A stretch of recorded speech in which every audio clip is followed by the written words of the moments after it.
కీర్తనల గ్రంథంలో ప్రథమ స్కంధము, ద్వితీయ స్కంధము, తృతీయ స్కంధము, చతుర్థ స్కంధము, పంచమ స్కంధము అని 5 భాగాలు మనకు కనబడతాయి. ఈ 5 స్కంధాలలో ద్వితీయ స్కంధానికి సంబంధించిన మొదటి కీర్తన 42వ కీర్తన. ఈ 42వ కీర్తనలో మొదటి వచనం ఈ విధంగా వ్రాయబడి ఉంది: దుప్పి నీటి వాగుల కొరకు ఆశపడునట్లు దేవా, నీ కొరకు నా ప్రాణము ఆశపడుచున్నది అని వ్రాయబడింది. ఈ మాటలో మనం నేర్చుకోవలసినటువంటి ఓ గొప్ప పాఠం దాగి ఉంది. అదేమిటో దేవుని ఆత్మ సహాయం ద్వారా మీకు నేను తెలియజేస్తాను. శ్రద్ధ కలిగి ఆలకించండి. దుప్పి నీటి వాగుల కొరకు ఆశపడునట్లు అని వ్రాయబడి ఉంది. మొదటిగా అడవి ప్రాంతాలలో ఉండేటువంటి జంతువులలో దుప్పి జాతి ఒకటి. శాఖలు తీరిన కొమ్ములు కలిగి ఉంటుంది దుప్పి అనేటువంటి జీవి. దుప్పికి దాహం వేస్తే నీళ్లు కావాలి. కానీ వాక్యంలో వ్రాయబడిన మాట ఏమిటంటే దుప్పి నీటి వాగుల కొరకు ఆశపడునట్లు అని వ్రాయబడింది. దుప్పికి దాహం వేస్తే నీళ్లు కదా కావలసింది, నీటి వాగులెందుకు? దుప్పి వాగుల నీళ్లు త్రాగుతుందా? కాదు. మరి ఎందుకు అలా వ్రాయబడి ఉంది అంటే, వేసవి కాలంలో అడవుల్లో ఉండేటువంటి మృగాలు, జంతువులు, పక్షులు నీటి ఎద్దడిని ఎదుర్కొంటాయి. వాటికి నీళ్లు అంత సమృద్ధిగా దొరకవు వేసవి కాలంలో. అందుకని ప్రతి ప్రాణి అడవిలో నీళ్ల కొరకు చాలా ప్రయాసపడుతుంది వేసవి కాలంలో ముఖ్యంగా. ఇలా నీళ్ల కొరకు ఎంతగానో వెతుకులాడేటువంటి జంతువులలో ఒక జంతువు దుప్పి అనేటువంటిది. దుప్పి చాలాసార్లు ఎండమావులను చూచి మోసపోతుంది. ఎండమావులు అంటే మీకు తెలుసు కదా, మనం తారు రోడ్డు మీద ప్రయాణం చేస్తున్నప్పుడు మనకు అల్లంత దూరాన నీటి తడి ఉన్నట్టు, ఆ నీటి తడి నుండి నీళ్లు ఆవిరిగా పైకి వెళుతున్నట్లుగా మన కళ్ళకు కనబడుతుంది. దగ్గరికి వెళ్ళి చూస్తే ఏమీ ఉండదు. అవే ఎండమావులు. ఈ ఎండమావులు అటవీ ప్రాంతంలో పెద్దవిగా నీటి గుంటలుగా కనపడతాయి. ఈ ఎండమావులను చూచి దుప్పులు మోసపోతూ ఉంటాయి. ఎలా?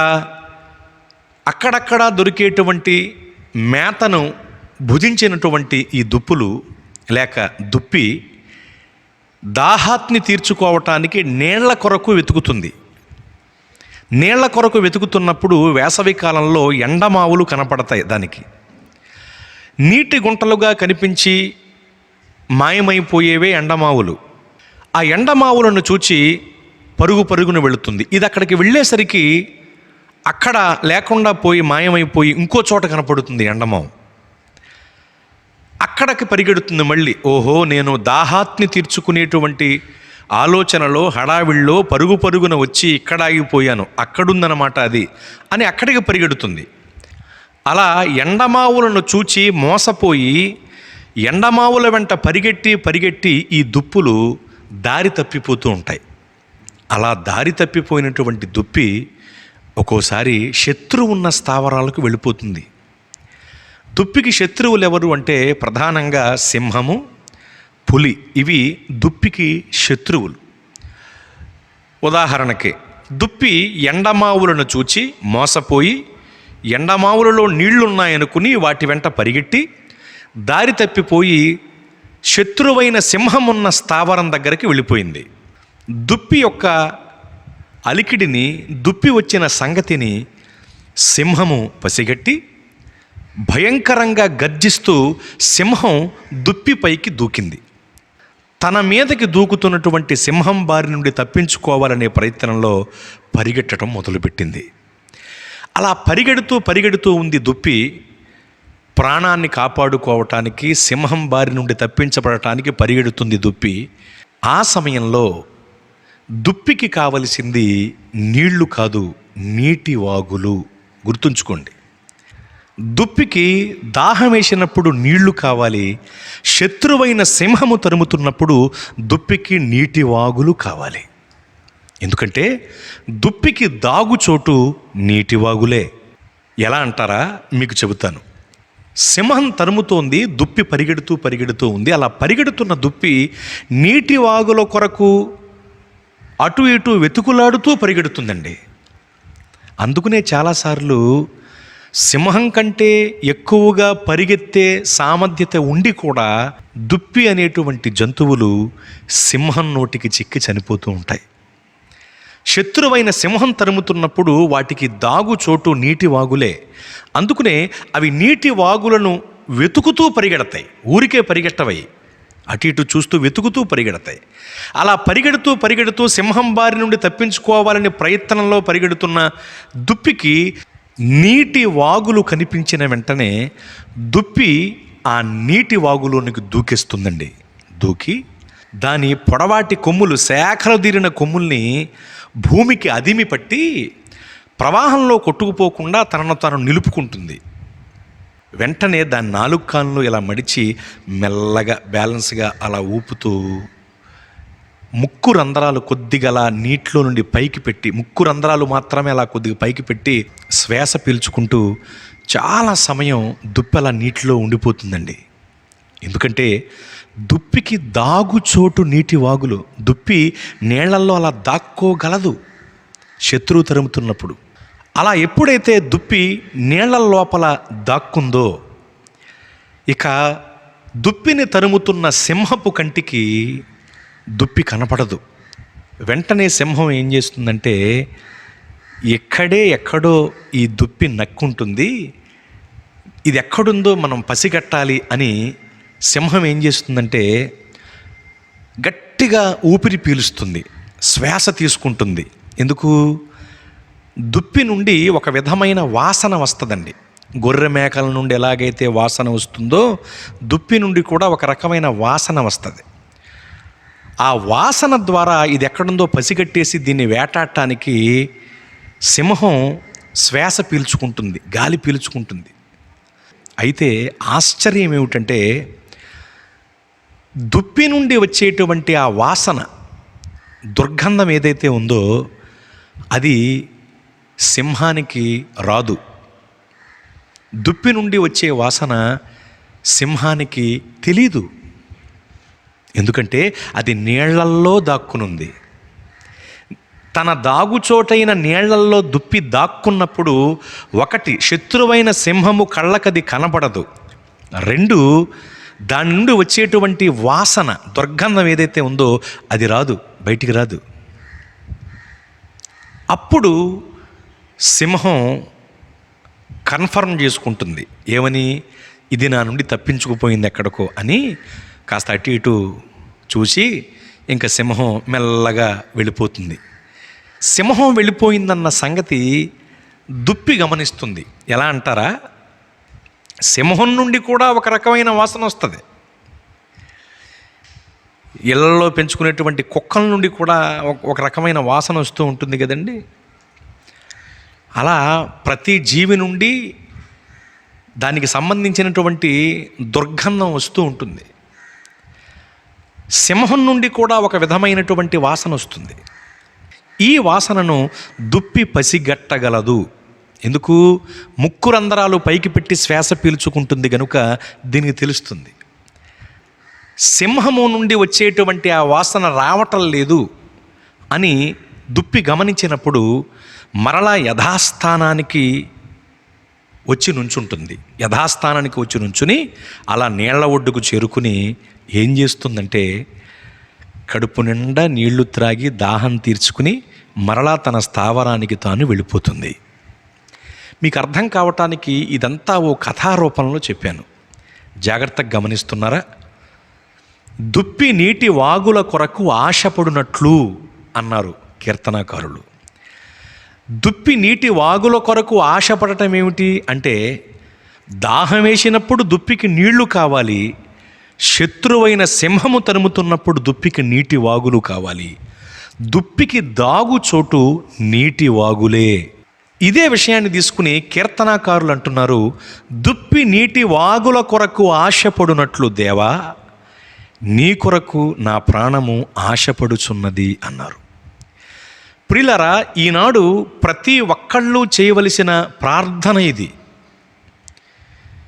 ప్రతి ఒక్కళ్ళు ఈ విధంగా ప్రార్థించి తీరాలి. ఎందుకంటే ఈ లోకారణ్యంలో వివిధ రకాలైన ఎండమావుల వెంట పరిగెడుతూ శత్రువైన అపవాది అనే గర్జించు సింహము నోటికి చిక్కి నశించిపోతున్న వాళ్ళు ఉన్నారు. మీకు తెలియటానికి వివరంగా చెబుతాను. కేకారణ్యంలో నివసించేటువంటి దుప్పి అనేటువంటి ప్రాణి ఎండమావులను చూచి మోసపోయి వాటి వెంట పరిగెట్టి దారి తప్పిపోయి శత్రువైన సింహము ఉన్న స్థావరానికి వెళ్ళి ఎలాగైతే సింహం చేత తరమబడుతుందో, కొన్నిసార్లు దాని చేతికి చిక్కి చనిపోతుందో, అలాగే ఈ రోజుల్లో కూడా చాలామంది లోకారణ్యంలో ఉన్న ఎండమావుల వెంట పరిగెడుతున్నారండి. లోకములో ఉన్నదంతయు శరీరాశ, నేత్రాశ, జీవపుడంబము. శరీరాశ, నేత్రాశ, జీవపుడంబం ఇవి ఎండమావులే. శరీరాశ ఒక ఎండమావు. ఏమి తిందుమా, ఏమి త్రాగుదుమా, ఏమి ధరించుకుందుమా, ఏమి రాసుకుందుమా, ఏమి పూసుకుందుమా, ఏమి దిగవేసుకుందుమా అంటూ ఎప్పుడూ శరీరాశతో బ్రతుకుతూ ఉంటారు చాలామంది. శరీరాశ నిన్ను శత్రువుకి చిక్కింపజేస్తుంది. శరీరాశ అనే ఎండమాము నీ ఆధ్యాత్మిక ఆకలి తీర్చదు, నీ ఆధ్యాత్మిక దాహాన్ని తీర్చదు. తీర్చకపోగా నిన్ను శత్రువైన సింహం నోటికి చిక్కేలా చేస్తుంది. మన విరోధి అయిన అపవాది ఎవరిని మృంగేద్దామా అని గర్జించు సింహము వలె వెతకులాడుచు తిరుగులాడుచున్నాడండి. ఆ శత్రువుగాడి నోటికి నిన్ను చిక్కేలా చేస్తుంది శరీరాశ అనే ఎండమాము. అలాగే నేత్రాశ అనేది కూడా ఒక ఎండమామే. కాలి నడకలు వెళ్ళని చోటికి కూడా కంటి చూపులు వెళ్ళిపోతూ ఉంటాయి. కళ్ళతో గాంచినవి మనసులో కాంక్షిస్తూ హృదయంలో వాటికి సంబంధించిన తలంపులతో మాటలతో నింపబడి మనుషులు చెడిపోతూ ఉన్నారు. ఏమండి, చూడకూడనివి చూడటం ఎంత దౌర్భాగ్యం అండి. వ్యర్థమైన వాటిని చూడకుండా నా కన్నులను త్రిప్పివేయము అంటాడు భక్తుడు. నేత్రాశ అనేది కూడా ఒక ఎండమామే. ఈ ఎండమాము నిన్ను శత్రువు నోటికి చిక్కేలా చేస్తుంది.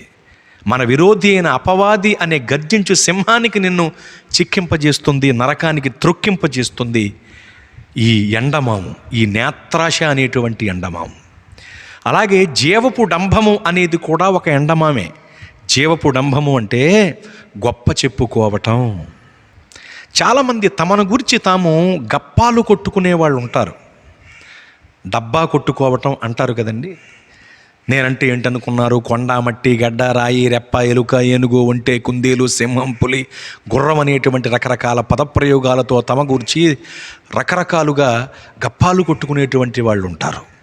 నిన్ను నీవు నిరూపించుకోవటానికి చూస్తున్నావా? అందుకు నేను నీ గురించి గొప్పలు చెప్పుకుంటున్నావా? నేను ఒక మాట అంటున్నాను దేవుని పనివాడిగా, మనల్ని రూపించిన దేవుడే మనల్ని నిరూపించాలి. అది కదా గొప్ప విషయం.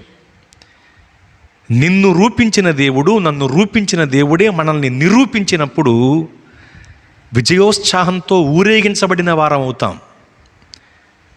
అనేకులకు దీవెనకరంగా మనం మారతాం. నిన్ను నీవు నిరూపించుకోవటానికి నీ గూర్చి ఎంత గొప్పగా నువ్వు గప్పాలు కొట్టుకుంటావో అంతకాలం నువ్వు జీవపు డంభము అనేటువంటి ఎండమావు వెంట పరిగెడుతున్నావు. తస్మాత్ జాగ్రత్త జాగ్రత్త, శత్రువు నోటికి చిక్కిపోతావు. కనుక శరీరాశ, నేత్రాశ, జీవపు డంభము అనేటువంటి ఎండమావుల వెంట మనం పరిగెట్టకూడదు. అలా పరిగెట్టి శత్రువైన సింహము నోటికి చిక్కి అధపాతాళానికి త్రొక్కబడుతున్న వాళ్ళు చాలామంది ఉన్నారు ఈ రోజుల్లో. చాలా విచారకరం అండి ఇది, చాలా దుర్భరం ఇది.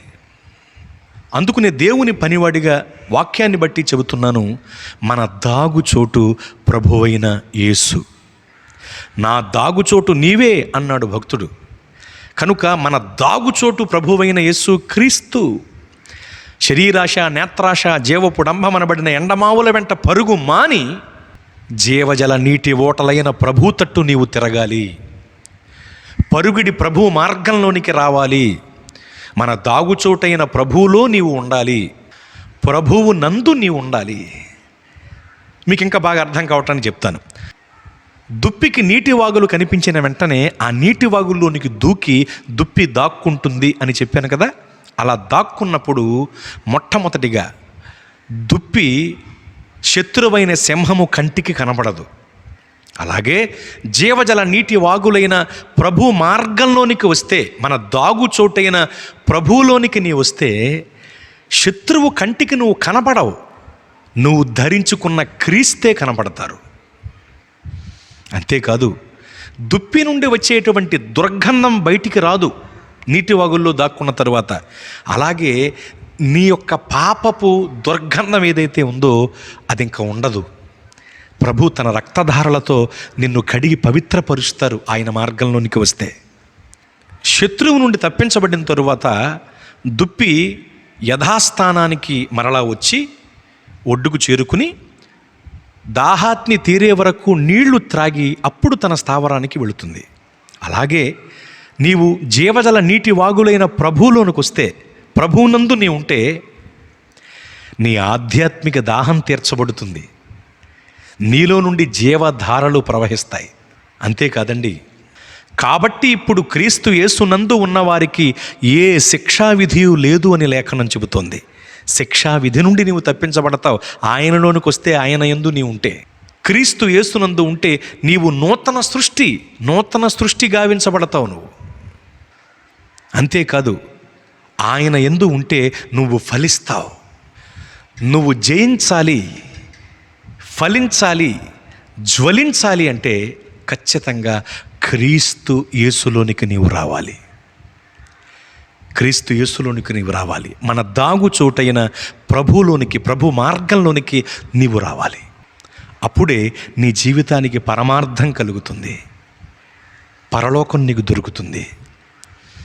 భక్తులు రాసిన మాటలో నుండి ఈనాటి కాలంలో మనం నేర్చుకోవాల్సిన పాఠం ఇదే. దుప్పి నీటి వాగుల కొరకు ఆశపడినట్లు దేవా, నీ కొరకు నా ప్రాణము ఆశపడుచున్నది అన్నారు భక్తులు. ప్రియులరా, ఈనాడు మనం చేయవలసిన ప్రార్థన ఇది. ప్రపంచ ప్రజలందరూ గొంతెత్తి చేయవలసిన ప్రార్థన ఇది. ఎండమావుల వెంట పరుగులు మానండి, జీవజల నీటి ఓటలైన ప్రభు తట్టు తిరగండి, ప్రభువులోనికి రండి, నూతన సృష్టిగా మార్చబడండి, శిక్షా విధి నుండి తప్పించబడండి, మోక్షానికి వారసులు కండి. దేవుడి క్లుప్త వివరణ మన వినికిడిలో దీవించునుగాక. ఆమెన్.